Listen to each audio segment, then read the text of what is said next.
ಎಲ್ರಿಗೂ ನಮಸ್ಕಾರ.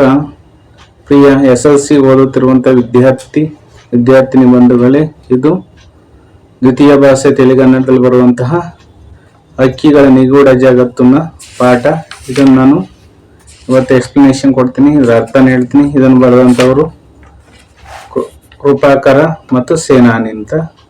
ಮೊದಲಿಗೆ ಕೃತಿಕಾರರ ಪರಿಚಯ. BS ಕೃಪಾಕರ್ ಮತ್ತು K ಸೇನಾನಿ ಇಬ್ಬರು ಪರಿಸರ ಮತ್ತು ವನ್ಯಜೀವಿಗಳಿಗೆ ಸಂಬಂಧಿಸಿದಂತೆ ಸಾಕ್ಷ್ಯಚಿತ್ರ, ಛಾಯಾಗ್ರಹಣ ಹಾಗೂ ಸಾಹಿತ್ಯದ ಮೂಲಕ ಹೆಚ್ಚು ಚಿರಪರಿಚಿತರಾಗಿದ್ದಾರೆ. ಇವರು ಕಾಡು ನಾಯಿಗಳ ಕುರಿತು ದಿ ಪ್ಯಾಕ್ ಸಾಕ್ಷ್ಯಚಿತ್ರವನ್ನು ತಯಾರಿಸಿದ್ದಾರೆ. ಈ ಚಿತ್ರಕ್ಕೆ ಪ್ರತಿಷ್ಠಿತ ಗ್ರೀನ್ ಆಸ್ಕರ್ ಪ್ರಶಸ್ತಿ ದೊರೆತಿದೆ. ಈ ಇಬ್ಬರು ಇಂಗ್ಲಿಷಿನಲ್ಲಿ A walk on the wild side, valley of bamboos and forgotten villages ಮುಂತಾದ ಕೃತಿಗಳನ್ನು ರಚಿಸಿದ್ದಾರೆ. ಇವರು ಶ್ರೀ ಕೆ ಪುಟ್ಟಸ್ವಾಮಿ ಅವರ ಜೊತೆಗೂಡಿ ಜೀವಜಾಲ ಕೃತಿಯನ್ನು ರಚಿಸಿದ್ದಾರೆ. ವೆರಿ ಇಂಪಾರ್ಟೆಂಟ್, ಜೀವಜಾಲ ಕೃತಿ.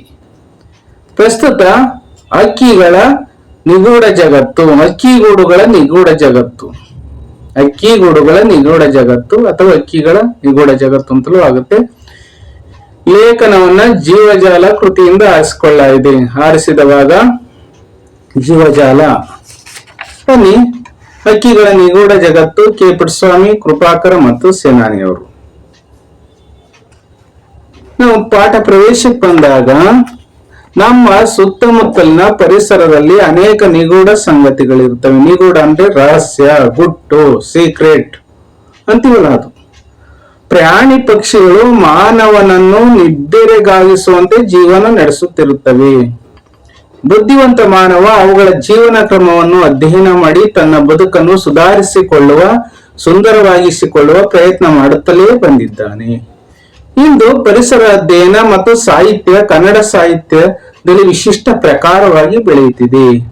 ಪ್ರಸ್ತುತ ಲೇಖನದಲ್ಲಿ ಹಕ್ಕಿಗೂಡುಗಳ ನಿಗೂಢ ಜಗತ್ತು ಅನಾವರಣಗೊಂಡಿದೆ ಹಾಗೂ ಮಾನವ ಸಮಾಜಕ್ಕೆ ಬೇಕಾದ ಬದುಕಿನ ಮೌಲ್ಯಗಳು ಬಿಂಬಿತವಾಗಿವೆ. ನೋಡಿ, ಮಾನವ ಸಮಾಜಕ್ಕೆ ಏನು ವ್ಯಾಲ್ಯೂಸ್ ಬೇಕು ಅದನ್ನ ಇಲ್ಲಿ ತೋರಿಸಲಾಗಿದೆ.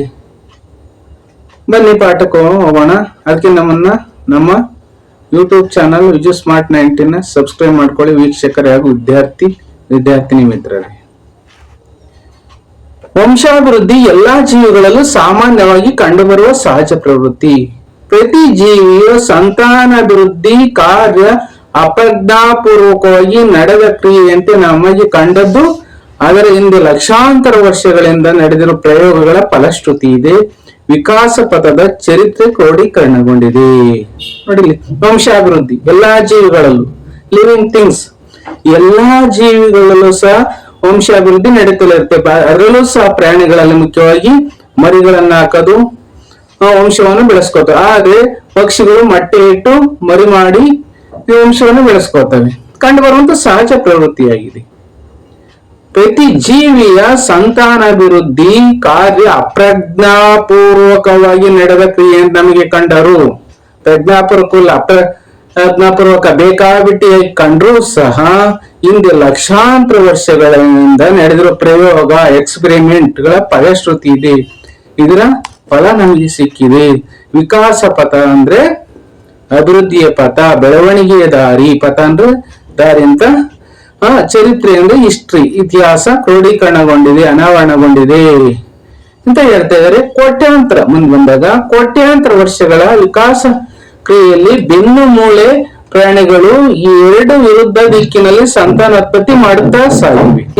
ಕೋಟ್ಯಾಂತರ ವರ್ಷಗಳ ವಿಕಾಸ ಕ್ರಿಯೆಯಲ್ಲಿ ಬೆನ್ನು ಮೂಳೆಯ ಪ್ರಾಣಿಗಳು ಎರಡು ವಿರುದ್ಧ ದಿಕ್ಕಿನಲ್ಲಿ ಸಂತಾನೋತ್ಪತ್ತಿ ಮಾಡುತ್ತಾ ಸಾಗಿವೆ. ಮೀನು, ಕಪ್ಪೆ ಮತ್ತು ಸರೀಸೃಪಗಳಂತಹ ಪ್ರಾಣಿಗಳಲ್ಲಿ ಬಹುತೇಕ ಸಂಕುಲಗಳು ಅಸಂಖ್ಯಾತ ಮೊಟ್ಟೆಗಳನ್ನಿಟ್ಟು ಅವಕಾಶ ಮತ್ತು ಅದೃಷ್ಟಕ್ಕೆ ತಮ್ಮ ಸಂತತಿ ಉಳಿವನ್ನು ಒಡ್ಡುತ್ತವೆ. ಹಕ್ಕಿ ಮತ್ತು ಸಸ್ತನಿಗಳು ಕಡಿಮೆ ಸಂತತಿಗೆ ಜನ್ಮ ನೀಡಿ ಅವುಗಳಿಗೆ ಲಾಲನೆ ಪೋಷಣೆ ಮಾಡಿ ಬದುಕಿನ ಪಾಠ ಹೇಳಿ ಭಾವನಾತ್ಮಕ ನಂಟಿಗೆ ಅಂಟಿಕೊಂಡಿವೆ ಅಂತ ಹೇಳ್ಬಹುದು. ಈ ಅರ್ಥ ಕೋಟ್ಯಾಂತರ ವರ್ಷಗಳು, ಇಯರ್ಸ್ ಅಲ್ಲಿ ಇದು ಕೋಟ್ಯಾಂತರ, ಒಂದು ಹೆಣ್ಣು ಸಂಧಿ ಆಗುತ್ತೆ. ಕೋಟಿ ಪ್ಲಸ್ ಅಂತರ ಕೋಟ್ಯಾಂತರ ವ್ಯಾಕರಣಾಂಶದಲ್ಲಿ. ವಿಕಾಸ ಕ್ರಿಯೆ, ಚಾರ್ಲ್ಸ್ ಡಾರ್ವಿನ್ ವಿಕಾಸ ಕ್ರಿಯೆ ಇದೆಲ್ಲ, ಅದರಲ್ಲಿ ಬೆನ್ನು ಮೂಳೆಯ ಪ್ರಾಣಿಗಳು, ಬೆನ್ನಿನಲ್ಲಿ ಮೂಳೆಗಳು, ಬೋನ್ಸ್ ಇರುವಂತಹ, ಬ್ಯಾಕ್ ಬೋನ್ ಇರುವಂತಹ ಅನಿಮಲ್ಸ್ ಪ್ರಾಣಿಗಳು ಎರಡು ವಿರುದ್ಧ ದಿಕ್ಕಿನಲ್ಲಿ ಸಂತಾನೋತ್ಪತ್ತಿ ಮಾಡುತ್ತಾ ಸಾಗಿವೆ. ಟು ವೇಲಿ ಸಂತಾನವನ್ನ ಉತ್ಪತ್ತಿ ಮಾಡಿಕೊಳ್ಳುವಂತನ ಮಾಡ್ತಾ ಸಾಕ್ತಾ ಇದೆ. ಮೀನು ಇರ್ಬೋದು, ಕಪ್ಪೆ ಇರ್ಬೋದು, ಸರಿಸೃಪ ಅಂದ್ರೆ ಹಾವು, ಅಲ್ಲಿಂತವು ಪ್ರಾಣಿಗಳಲ್ಲಿ ಬಹುತೇಕ ಸಂಕುಲಗಳು ಅಸಂಖ್ಯಾತ ಮೊಟ್ಟೆಗಳನ್ನು ಇಡ್ತವೆ. ಅವಕಾಶ ಮತ್ತು ಅದೃಷ್ಟಕ್ಕೆ, ಚಾನ್ಸ್ ಅಂಡ್ ಲಕ್ ಗೆ ತಮ್ಮ ಸಂತತಿ ಉಳಿವನ್ನ ಒಡ್ಡುತ್ತವೆ. ಅಕ್ಕಿ ಮತ್ತು ಸಸ್ತನಿಗಳು ಕಡಿಮೆ ಸಂತತಿಗೆ ಜನ್ಮ ನೀಡಿ ಅವುಗಳ ಲಾಲನೆ, ಪಾಲನೆ, ಪೋಷಣೆ ಮಾಡಿ ಬದುಕಿನ ಪಾಠ ಹೇಳಿ ಭಾವನಾತ್ಮಕ ನಂಟಿಗೆ ಬದುಕಿನ ಪಾಠ ಹೇಳಿಕೊಡುವ ಶಾಲೆಗೆ ಒಂದು ಆಶ್ರಯ ಬೇಕು, ರಕ್ಷಣೆ ಬೇಕು. ಸಸ್ತನಿಗಳು ಗುಹೆ, ಪಟರೆ, ಗೂಡು, ಬಿಲದಂತಹ ಆಶ್ರಯದಾನಗಳನ್ನು ಆಯ್ದುಕೊಂಡರೆ ಬುದ್ಧಿವಂತ ಮನುಷ್ಯ ಮನೆ ಕಟ್ಟಿದ. ಸಸ್ತನಿಗಳಿಗೂ ಇಂದಿನ ಹಕ್ಕಿಗಳು ಗೂಡು ಕಟ್ಟಿದವು. ಹಾಗಾದ್ರೆ ಮುಂದೆ ಹಕ್ಕಿಗಳಲ್ಲಿ ಏನೇನಿದೆ ನಾನು ನೋಡೋಣ. ಹಕ್ಕಿ ಗೂಡಿನಲ್ಲಿ ನೋವಿದೆ, ನಲುವಿದೆ, ಆಕ್ರಂದನವಿದೆ, ಸಂತಸದ ದನಿ ಇದೆ, ಕಾವು ಗುಟುಕು ಪಡೆದು ಜೀವ ಕಂಟಿರುವ ಸೃಷ್ಟಿ ಅಚ್ಚರಿ ಇದೆ, ಶತ್ರುಗಳ ಬೇಟೆಗೆ ಅಥವಾ ನೈಸರ್ಗಿಕ ವಿಕೋಪಕ್ಕೆ ತುತ್ತಾಗುವ ದಾರುಣವಿದೆ. ಈ ಅವಘಡಗಳನ್ನು ಎದುರಿಸಿ ಬದುಕಿನ ಸಾಹಸಗಾಥೆ ಇಲ್ಲಿ ಕಾಣಬರುತ್ತದೆ. ಕಲಾವಿದನ ಸೋಪಜ್ಞತೆ, ವಿಜ್ಞಾನಿಯ ತಂತ್ರಜ್ಞಾನ ಇಲ್ಲಿ ಸಮನ್ವಯಗೊಂಡಿದೆ. Very important. ಕಲಾವಿದನ ಸೋಪಜ್ಞತೆ, ವಿಜ್ಞಾನಿಯ ತಂತ್ರಜ್ಞಾನ, ಸೈನ್ಸಿಸ್ಟಿನ ಟೆಕ್ನಾಲಜಿ ಅನ್ನೋದು ಕೋಆರ್ಡಿನೇಷನ್, ಸಮನ್ವಯಗೊಂಡಿದೆ. ಹುಟ್ಟಿದ ಮಕ್ಕಳಿಗೆ ಬದುಕಿನ ಪಾಠ ಹೇಳುವ ಶಾಲೆ ಅದು. ನಿರ್ಜೀವ ವಸ್ತುವಿನಂತೆ ಕಾಣುವ ಮೊಟ್ಟೆಗೆ ಕೇವಲ ಸ್ಪರ್ಶದಿಂದಲೇ ಜೀವ ಕೊಡುವ ಹಕ್ಕಿ, ಅಸ್ಪೃಶ್ಯತೆ ಆಚರಿಸುವ ಮನುಷ್ಯನಿಗೆ ಸ್ಪರ್ಶ ಸಂಜೀವಿನಿಯ ಪಾಠ ಹೇಳುತ್ತದೆ. ನೋಡಿ, ಹಕ್ಕಿಗಳು ಏನ್ ಮಾಡ್ತಾವ ಅಂದ್ರೆ ಗೂಡು ಕಟ್ಬೇಕಾರೆ ಯಾವ ರೀತಿ ಪಾಠ ನಮ್ಗೆ ಹೇಳ್ಕೊಡ್ತವೆ ಅಂದ್ರೆ, ನೋಡಿ, ನಿರ್ಜೀವ ವಸ್ತುವಿನಂತೆ ಕಾಣುವ ಮೊಟ್ಟೆಗೆ ಕೇವಲ ಸ್ಪರ್ಶದಿಂದಲೇ ಜೀವ ಕೊಡುವ ಹಕ್ಕಿ, ಅಸ್ಪೃಶ್ಯತೆ ಆಚರಿಸುವ ಮನುಷ್ಯನಿಗೆ ಸ್ಪರ್ಶ ಸಂಜೀವಿನಿ ಅಂದ್ರೆ ಜೀವ ಉಳಿಸುವಂತ ವಸ್ತು. ಅದು ಮಹಾಭಾರತದ ರಾಮಾಯಣ ಕಥೆಗಳಲ್ಲೂ ಸಹ ಬರ್ತದೆ. ಆಂಜನೇಯ ಲಕ್ಷ್ಮಣನ ಬದುಕ್ಸಕ್ಕೆ ಸಂಜೀವಿನಿಯನ್ನ ಪರ್ವತವನ್ನು ಎತ್ಕೊಂಡು ತಂದಂತ ಒಂದು ಮಾತು ಬರ್ತದೆ. ತಾಯಿ ಮಕ್ಕಳ ಕೌಟುಂಬಿಕ ಐಕ್ಯಮತ್ಯಕ್ಕೂ ಗೂಡು ಹಿಂಬಾಗುತ್ತದೆ. ಮುಂದೆ ಬಂದಾಗ ಗೂಡು ಹಕ್ಕಿಗಳಲ್ಲಿರುವ ತಂತ್ರಜ್ಞಾನಕ್ಕೆ ಅವು ಪಡುವ ಶ್ರಮ ಮತ್ತು ಪಡೆದಿರುವ ಕುಶಲತೆಗೆ ಹಿಡಿದ ಕನ್ನಡಿ. ಕೆಲವು ಕೀಟ, ಉರಗ ಸಂತತಿ, ಉರಗ ಅಂದ್ರೆ ಹಾವಿನ ಸಂತತಿ, ಮತ್ತು ಹಲವು ಸಸ್ತನಿಗಳು ಗೂಡು ಕಟ್ಟುತ್ತವೆ. ಸಸ್ತನಿಗಳು ಅಂದ್ರೆ ಮ್ಯಾಮಲ್ಸ್ ಅಂತಾರಲ್ಲ ಅದು. ಆದರೆ ಹಕ್ಕಿಗಳಷ್ಟು ಕೌಶಲ್ಯದಿಂದ ಗೂಡು ಕಟ್ಟುವ ಚಾಕಚಕ್ಯತೆ ಬೇರಾವುದಕ್ಕೂ ಬಾರದು. ಇಲ್ಲಿ ವಾಸ್ತುಶಿಲ್ಪಿಯ ಕಲ್ಪನೆ ಸಾಕಾರಗೊಳ್ಳುತ್ತದೆ. ಅನೇಕ ವಸ್ತುಗಳನ್ನು ಸಮನ್ವಯಗೊಳಿಸಿ ಮನೆ ನಿರ್ಮಿಸುವ ಮನುಷ್ಯನ ಜಾಣ್ಮೆಯು ಕೆಲವೊಮ್ಮೆ ಚೋಟುದ್ದ ಹಕ್ಕಿಗಳ ಮುಂದೆ ನಾಚುತ್ತದೆ. ಅವು ಸಿಮೆಂಟ್, ಗಾರೆಯಂತ ವಸ್ತುಗಳಿಗಿಂತಲೂ ಭಿನ್ನವಾದ ವಸ್ತುವನ್ನು ಬಳಸಬಲ್ಲವು. ಒಳಗಡೆಯ ಗೋಡೆಯನ್ನು ಪ್ಲಾಸ್ಟರ್ ಮಾಡಬಲ್ಲವು. ಗೂಡನ್ನು ಅಂದಗೊಳಿಸುವ ಸೌಂದರ್ಯ ಪ್ರಜ್ಞೆ ಅವಕ್ಕಿದೆ. ಆದರೆ ಈ ಎಲ್ಲಾ ಕ್ರಿಯೆಗಳಿಗೂ ಅರ್ಥವಿರುತ್ತದೆ, ಸ್ಪಷ್ಟವಾದ ಉದ್ದೇಶವಿರುತ್ತದೆ. ಹಕ್ಕಿಗಳು ಹಾಗಾದ್ರೆ ಗೂಡನ್ನು ಹೇಗೆ ನಿರ್ಮಾಣ ಮಾಡ್ತವೆ ಅನ್ನೋದು ಮುಖ್ಯ.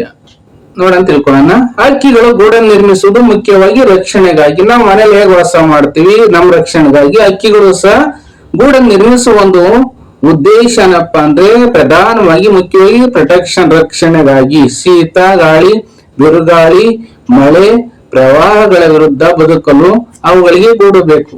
ನಮಗೆ ಮನೆ ಇದ್ದಾಗ ಇದೆಲ್ಲ ಹಾಗೆ ಹಕ್ಕಿಗಳಿಗೂ ಸಹ ಗೂಡುಗಳು ಬೇಕು. ಮರುಭೂಮಿ ಅಂತ ಪ್ರದೇಶಗಳಲ್ಲಿ ಮರಳಿನ ಹೊಡೆತ, ಪ್ರಖರ ಸೂರ್ಯರಶ್ಮಿ ಮುಂತಾದ ಹವಾಮಾನ ವೈಪರೀತ್ಯಗಳನ್ನು ಪ್ರತಿರೋಧಿಸಲು ಗೂಡು ಬೇಕು. ಮೊಟ್ಟೆ, ಮರಿಗಳನ್ನು ರಕ್ಷಿಸಿಕೊಳ್ಳಲು, ತಮ್ಮನ್ನು ಬೇಟೆಯಾಡುವ ಪ್ರಾಣಿಗಳಿಂದ ತಪ್ಪಿಸಿಕೊಳ್ಳಲು ಎತ್ತರದ ಮರದ ತುದಿ, ಕಣುವೆ, ಬಿಲ, ದ್ವೀಪ ಅಥವಾ ನೀರಿನ ಮೇಲೆ ಅವು ಗೂಡು ಕಟ್ಟಬೇಕು. ಹಕ್ಕಿಗಳು ಎಲ್ಲೆಲ್ಲಿ ಗೂಡು ಕಟ್ಟಬೇಕು ಅಂದ್ರೆ ಇಲ್ಲಿ ಎತ್ತರವಾದ ಮರದ ತುದಿ, ಕಣುವೆ, ಬಿಲ, ದ್ವೀಪ ಅಥವಾ ನೀರಿನ ಮೇಲೆ ಅವು ಗೂಡು ಕಟ್ಟಬೇಕು. ಮೊಟ್ಟೆ ಇಡುವ ಬೆನ್ನು ಮೂಳೆ ಪ್ರಾಣಿಗಳಲ್ಲಿ ಹಕ್ಕಿಗಳು ಅತಿ ಹೆಚ್ಚು ಉಷ್ಣದೇಹಿಗಳು. ಅವುಗಳ ದೇಹದ ಉಷ್ಣತೆಯನ್ನು ಕಾಪಾಡಲು ಮೊಟ್ಟೆಗಳಿಗೆ ಮತ್ತು ತುಪ್ಪಳವಿಲ್ಲದ ಮರುಗಳಿಗೆ ಕಾವು ಕೊಡಲು ಬೆಚ್ಚನೆಯ ಗೂಡು ಬೇಕು. ತಾಯಿ ಗರ್ಭಾಶಯದಲ್ಲಿರುವ ಭ್ರೂಣದಷ್ಟೇ ಗೂಡಿನಲ್ಲಿರುವ ಮೊಟ್ಟೆ ಮರಿಗಳು ಸುರಕ್ಷಿತವಾಗಿರುತ್ತವೆ. ಆದ್ದರಿಂದಲೇ ಹಕ್ಕಿಗಳಿಗೆ ಗೂಡು, ಮಕ್ಕಳಿಗೆ ತಾಯಿ. ಹಕ್ಕಿಗಳಿಗೆ ಗೂಡು, ಮಕ್ಕಳಿಗೆ ತಾಯಿ ಎಂಬ ಗಾದೆ ರೂಢಿಯಲ್ಲಿರುವುದು. ಪ್ರವರ್ ಬಂದಿಲ್ಲ, ರೂಢಿಯಲ್ಲಿದೆ. ಇಲ್ಲಿ ಸ್ಥಳ ಹಾಕಿ ಹೆಂಗ್ ಮಾಡ್ಕೋತಾವಪ್ಪ ಅಂದ್ರೆ ಹಕ್ಕಿಗಳು ಗೂಡು ಕಟ್ಟುವಷ್ಟೇ ಅದನ್ನು ಕಟ್ಟುವ ಸ್ಥಳದ ಹಾಕಿ ಹಕ್ಕಿಯ ಬದುಕಿನಲ್ಲಿ ಮಹತ್ತರವಾದ ಪಾತ್ರ ವಹಿಸುತ್ತದೆ. ನಭದಲ್ಲಿ, ನಭ ಅಂದ್ರೆ ಆಕಾಶ, ಸ್ಕೈ ಅಂತೀವಲ್ಲ ಅದು, ಆರಿ ಪರ್ವತಗಳನ್ನು ಏರಿ ಸಾಗರ ದ್ವೀಪಗಳನ್ನು ದಾಟುವ ಹಕ್ಕಿಗಳು ತಮಗಿರುವ ಅಪೂರ್ವ ಹಾರಾಟ ಶಕ್ತಿಯಿಂದ ಎಲ್ಲೆಂದರಲ್ಲಿ ಗೂಡು ನಿರ್ಮಿಸಬಹುದಾದ ಅನಂತ ಅವಕಾಶಗಳನ್ನು ಪಡೆದಿವೆ. ಚಾನ್ಸಸ್ ಅನ್ನು ಎಲ್ಲಿ ಬೇಕಾದ್ರೂ ಗೂಡುಗಳನ್ನು ನಿರ್ಮಾಣ ಮಾಡಬಹುದು. ಆದ್ರೆ ಸಾಗರದ ದ್ವೀಪ, ಗಿರಿ, ಶಿಖರ, ನೆತ್ತಿ, ಮನುಷ್ಯನು ನುಸುಳಲಾರದ ನಿಬಿಡ ವನ ಶ್ರೇಣಿ, ವನ ಅಂದ್ರೆ ಕಾಡಿನ ಶ್ರೇಣಿಗಳು, ಸಾಲುಗಳು, ಸೂರ್ಯನ ಬೆಳಕಿಗೂ ಪ್ರವೇಶ ನಿರಾಕರಿಸುವ ಕಗ್ಗತ್ತಲ ಕಣಿವೆ, ರಕ್ತ ಎಪ್ಪಿಗಟ್ಟಿಸುವಂತ ಶೀತಲ ಧ್ರುವ ಪ್ರದೇಶ, ಹೀಗೆ ಎಲ್ಲೆಲ್ಲೂ ಅವು ಗೂಡು ಕಟ್ಟಬಲ್ಲವು. ಈ ವಿಚಾರದಲ್ಲಿ ಮಾತ್ರ ಹಕ್ಕಿಯನ್ನು ಬೇರೆ ಯಾವ ಸಂಕುಲವೂ ಮೀರಿಸಲಾರದು. ಹಕ್ಕಿಗಳ ಹಾರಾಟ ಶಕ್ತಿ ಗೂಡು ಕಟ್ಟುವ ಅನಂತ ಸಾಧ್ಯತೆಗಳನ್ನು ಸೃಷ್ಟಿಸಿದರು. ಹಲವು ಬಾರಿ ಹಕ್ಕಿಯ ದೇಹ ಸ್ವರೂಪ, ಪರಿಸರದ ವೈಲಕ್ಷಣಗಳು, ಬಲಿ, ಬೇಟೆ ಸಂಬಂಧಗಳು ಅದರ ಸಾಮರ್ಥ್ಯಕ್ಕೆ ಮಿತಿಯೊಡ್ಡುತ್ತವೆ. ಹಕ್ಕಿಯು ಹೊಂದಿಕೊಂಡಿರುವ ಪರಿಸರ ಬದಲಾದಾಗಲೂ ಅವು ದಿಕ್ಕು ತಪ್ಪುತ್ತವೆ. ಇಷ್ಟೆಲ್ಲಾ ಬದಲಾವಣೆಗಳಿಗೆ ಅವು ಸಮರ್ಥವಾಗಿ ಹೊಂದಿಕೊಳ್ಳುತ್ತವೆ. ಬಹಳ ಮುಖ್ಯ. ಇವೆಲ್ಲ ಚೇಂಜಸ್ ಹೊಂದ್ಕೋತವೆ. ಕೆಲವು ಹಕ್ಕಿಗಳು ಮನುಷ್ಯರಿರುವ ಕೇರಿಗಳಲ್ಲಿ ವಾಹನ ಸಂಚಾರ ಹೆಚ್ಚಿರುವ ಸ್ಥಳಗಳನ್ನೇ ಆಯ್ದುಕೊಳ್ಳುತ್ತವೆ. ಹಕ್ಕಿಗಳ ನೆಲೆಯನ್ನು ಅನೇಕ ಕಡೆ ಆಕ್ರಮಿಸಿಕೊಂಡ ನಂತರ ಕಾಲ ಹಲವಾರು ಹಕ್ಕಿಗಳು ಹೊಸ ಪರಿಸರಕ್ಕೆ ಥಟ್ಟನೆ ಹೊಂದಿಕೊಂಡವು. ಹಾಗಾಗಿ ನಾವೀಗ ಟ್ರಾನ್ಸ್ಫಾರ್ಮರ್ ಬಳಿ ಮೀಟರ್ ಪೆಟ್ಟಿಗೆಯಲ್ಲಿ ಅಷ್ಟೇ ಏಕೆ ವಿದ್ಯುತ್ ತಂತಿಗಳಲ್ಲೂ ತೂಗಾಡುವ ಗೂಡುಗಳನ್ನು ಕಾಣ್ತಿದ್ದೇವಲ್ವಾ ವಿದ್ಯಾರ್ಥಿ ಮಿತ್ರ. ಈಗ ಅಲಂಕಾರ ಪ್ರಜ್ಞೆ, ಗೂಡನ್ನು ಕಟ್ಟಬೇಕಾದ್ರೆ ಅವ್ ಹೇಗೆ ಡೆಕೋರೇಷನ್ ಅವೇರ್ನೆಸ್ ಹಕ್ಕಿಗಳಿರುತ್ತೆ ನಾವು ತಿಳ್ಕೊಳ್ಳೋಣ. ಅಲಂಕಾರ ಪ್ರಜ್ಞೆಯನ್ನ ಗೂಡಿನ ಒಳಭಾಗದಲ್ಲಿ ಶುಚಿತ್ವಕ್ಕೆ ಹಕ್ಕಿಗಳು ಹೆಚ್ಚು ಮಹತ್ವ ನೀಡುತ್ತವೆ. ಗೂಡು ಎದ್ದು ಕಾಣುವ ರೀತಿಯಲ್ಲಿ ರಚಿಸುತ್ತವೆ. ಕೆಲವು ಹಕ್ಕಿಗಳು ವಿಪರೀತ ಅಲಂಕಾರ ಪ್ರಜ್ಞೆ ಇದೆ. ಅವು ವರ್ಣಮಯ ಅಂದ್ರೆ ಕಲರ್ ಅಂತಿಲ್ಲ, ಬಣ್ಣದಿಂದ ಕೂಡಿರುವಂತ ಹೂದಳವನ್ನು, ಹೂವಿನ ಹೆಸಳನ್ನು ಅಥವಾ ಒಳೆವ ಕಲ್ಲುಗಳನ್ನು ಎಕ್ಕಿ ತಂದು ಹೊರಮಗಿ ಪೇಸ್ಟ್ ಮಾಡ್ತಾ ಹೊಂಟಿಸ್ತವೆ. ಕೆಲವು ಹದ್ದುಗಳಂತೂ ಬಣ್ಣದ ಗಾಜಿನ ಚೂರು, ಬಟ್ಟೆ ಚಿಂದಿ ಮುಂತಾದವುಗಳನ್ನು ಗೂಡಿಗೆ ತರುತ್ತವೆ. ಅಮೆರಿಕಾದಲ್ಲಿ ಗ್ಯಾನೆಟ್ ಎಂಬ ಕಡಲಕ್ಕಿ, ಗಾಲ್ಫ್ ಚೆಂಡು, ನೀಲಿ ಸೀಸೆ ಚೂರು, ಈರುಳ್ಳಿ ಸಿಪ್ಪೆ ಹಾಗೆಯೇ ಮತ್ತು ಸಣ್ಣ ಬೊಂಬೆಯೊಂದನ್ನು ತಂದು ಗೂಡನ್ನು ಅಲಂಕರಿಸಿದ್ದು 1942ರಷ್ಟು ಹಿಂದೆಯೇ ವರದಿಯಾಗಿತ್ತು. ಪತ್ರಿಕೆಗಳಲ್ಲಿ, ನ್ಯೂಸ್ ಚಾನೆಲ್ಗಳಲ್ಲಿ, ಟಿವಿ ನ್ಯೂಸ್ ಚಾನೆಲ್ಗಳಲ್ಲಿ. ನಮ್ಮ ಕಾಡುಗಳಲ್ಲಿನ ನೀಲಿ ಸಾಮ್ರಾಟ ಅಂತೀವಲ್ಲ, ಬ್ಲಾಕ್ ನೇಪಡ್ ಬ್ಲೂ ಫ್ಲೈ ಕ್ಯಾಚರ್ ಅಂತಾರೆ ಇಂಗ್ಲಿಷ್ ಅಲ್ಲಿ, ಮತ್ತು ಪ್ಯಾರಡೈಸ್ ಫ್ಲೈ ಕ್ಯಾಚರ್ ಕನ್ನಡದಲ್ಲಿ ಅದನ್ನು ಸಗ್ಗದ ಹಕ್ಕಿಂತಾರೆ, ತಮ್ಮ ಗೂಡನ್ನು ಬಹು ಸುಂದರವಾಗಿ ಅಲಂಕರಿಸ್ತವೆ. ಇವೆರಡು ಪಕ್ಷಿಗಳು ಯಾವಪ್ಪ ಅಂದ್ರೆ ನೀಲಿ ಸಾಮ್ರಾಟ ಮತ್ತು ಪ್ಯಾರಡೈಸ್ ಫ್ಲೈ ಕ್ಯಾಚರ್. ಕೆಲವೆರಡು ಒಣ ಕಡ್ಡಿಯನ್ನು ಅಪ್ಪಿಡಿದಂತೆ ಗುರುತ್ವಾಕರ್ಷಣೆ ಸಮತೋಲನವನ್ನು ಕಾಯ್ದುಕೊಂಡು ಬಟ್ಟಲಾಕಾರದಲ್ಲಿ ಅವು ಗೂಡು ನಿರ್ಮಿಸುತ್ತವೆ. ಗುರುತ್ವಾಕರ್ಷಣೆ ಬಲ ಅಂದ್ರೆ ಭೂಮಿಯ ಮೇಲಿಂದ ಕಲ್ಲನ್ನು ಆಕಾಶಕ್ಕೆ ಹೆಸರು, ಅದು ಭೂಮಿಗೆ ಮತ್ತೆ ಬೀಳುತ್ತೆ. ಭೂಮಿ ಆಕರ್ಷಣೆ ಎಲ್ಲಿ ತನಕ ಇರುತ್ತೆ ಅಲ್ಲಿನ ತನಕ ಅದು ಆಕಾಶದ ಮೇಲೆ ಹೋಗಲ್ಲ. ಅದನ್ನ ಗುರುತ್ವಾಕರ್ಷಣ ಬಲ ಅಂತ ನಾವು ಕರಿತೀವಿ ವಿಜ್ಞಾನದಲ್ಲಿ. ಇಲ್ಲಿ ಸಮತೋಲನ ಬ್ಯಾಲೆನ್ಸ್ ಮಾಡಿಕೊಂಡು ಕಾಯ್ದುಕೊಂಡು ಬಟ್ಟಲಾಕಾರದಲ್ಲಿ, ಬಟ್ಲು ಇರುತ್ತಲ್ಲ, ಬಟ್ಲು ಆ ಆಕಾರದಲ್ಲಿ ಗೂಡನ್ನ ನೆಸ್ಟ್ ಗೂಡು ಅಂದ್ರೆ ಇಂಗ್ಲಿಷ್ ಎಷ್ಟು ಅಂತಾರೆ ನಿರ್ಮಿಸ್ತವೆ. ಹೊರಮೈಗೆ ಜೇಡರ ಮೊಟ್ಟೆಗಳು, ಸ್ಪೈಡರ್ನ ಎಕ್ಸ್ ಇದೆಲ್ಲ, ಜೇಡರ ಮೊಟ್ಟೆಗಳ ಕೋಶಗಳನ್ನು ನಿರ್ದಿಷ್ಟ ಅಂತರದಲ್ಲಿ ಜೋಡಿಸಿ ಅಲಂಕರಿಸ್ತಾವಂತೆ, ಡೆಕೋರೇಟ್ ಮಾಡ್ತವೆ. ಶತ್ರುಗಳ ಕಣ್ಣಿಗೆ ಗೂಡು ಗೋಚರಿಸಬಾರದೆಂದು ಇದರ ಉದ್ದೇಶ. ನಾವು ಹಕ್ಕಿಗಳಿಗೂ ಶತ್ರುಗಳಿರುತ್ತೆ, ಎನಿಮೀಸ್ಗಳು. ಅವಕ್ಕೆ ಯಾಕೋ ಸಹ ಇದು ಗೋಚರಿಸಬಾರ್ದು, ಡಿಸ್ಪ್ಲೇ ಹಾಕಬಾರ್ದು, ಕಾಣಬಾರ್ದು. ಗೋಚರ ಅಂದ್ರೆ ಕಾಣಬಾರದು, ಗೋಚರಿಸೋದು ಅಷ್ಟೊಂದೇ, ಗೋಚರಿಸಬಾರದು ಅಂದ್ರೆ ಕಾಣಬಾರದೆಂದು ಇದರ ಅಬ್ಜೆಕ್ಟಿವ್ ಉದ್ದೇಶ ಆಗಿರ್ತದೆ. ಆದರೆ ಈ ಗೂಡುಗಳು ಭದ್ರತೆ, ತಾಂತ್ರಿಕ ಪರಿಣತಿ ಮತ್ತು ಕಲಾತ್ಮಕ ಪ್ರಜ್ಞೆಯನ್ನು ಏಕಕಾಲಕ್ಕೆ ಅಭಿವ್ಯಕ್ತಿಸುತ್ತವೆ. ಈ ಗೂಡುಗಳು ನೆಸ್ಟ್ಗಳು ಭದ್ರತೆ, ಸೆಕ್ಯೂರಿಟಿ, ತಾಂತ್ರಿಕ ಪರಿಣತಿ ನೋಡಿ, ಟೆಕ್ನಿಕಲ್ ಆಗಿ ನಾವು ಬಳಸ್ತೀವಲ್ಲ ಸ್ಕಿಲ್, ಹಾಗೂ ಕಲಾತ್ಮಕ ಪ್ರಜ್ಞೆ ನೋಡಿ, ಆರ್ಟಿಸ್ಟ್ ಅವೇರ್ನೆಸ್ ಅಂತೀವಲ್ಲ, ಅದು ಏಕಕಾಲಕ್ಕೆ ಒಂದು ಅಭಿವ್ಯಕ್ತಿಸ್ತವೆ, ಕಾಣಂಗ್ ಮಾಡ್ತವೆ ಹಕ್ಕಿಗಳು ಅಂತ ಇಲ್ಲಿ ಲೇಖಕರು ಹೇಳ್ತಾ ಇದ್ದಾರೆ. ಈ ಪಾಠ ಇಲ್ಲಿಗೆ ಮುಗಿತದೆ. ಪಾಠ ನಿಮಗೆ ಇಷ್ಟ ಆದ್ರೆ SLC ದ್ವಿತೀಯ ಭಾಷೆ ತೆಲುಗನ್ನಡ ಓದುತ್ತಿರುವಂತಹ ವಿದ್ಯಾರ್ಥಿ ಮಿತ್ರರಿಗೆ ಇಷ್ಟವಾದ್ರೆ ಒಂದು ಲೈಕ್ ಕೊಡಿ, ಕಮೆಂಟ್ ಮಾಡಿ, ಶೇರ್ ಮಾಡಿ. ಯಾಕೆ ಸಹೃದಯ ಮಿತ್ರರು ನಿಮಗೂ ಸಹ ಇದು ಇಷ್ಟವಾಗಿದೆ ಅಂತ ಭಾವಿಸ್ಕೋತೀನಿ. ಇಲ್ಲಿಗೆ ವಿಡಿಯೋ ಮುಗಿಸ್ತಾ ಇದ್ದೀನಿ. ಈ ಪಾಠದ ಪ್ರಶ್ನೋತ್ತರಗಳನ್ನ ಮುಂದಿನ ವಿಡಿಯೋದಲ್ಲಿ ಹಾಕಿರ್ತೀನಿ, ಅದನ್ನ ಈ ವಿಡಿಯೋದ ಡಿಸ್ಕ್ರಿಪ್ಷನ್ ಬಾಕ್ಸ್ ನಲ್ಲಿ ಹಾಕಿರ್ತೀನಿ. ನೀವು ಅದರ ಸದುಪಯೋಗ ಪಡಿಸ್ಕೊಳ್ಳಿ. ಎಲ್ಲರಿಗೂ ಒಳ್ಳೆಯದಾಗ್ಲಿ.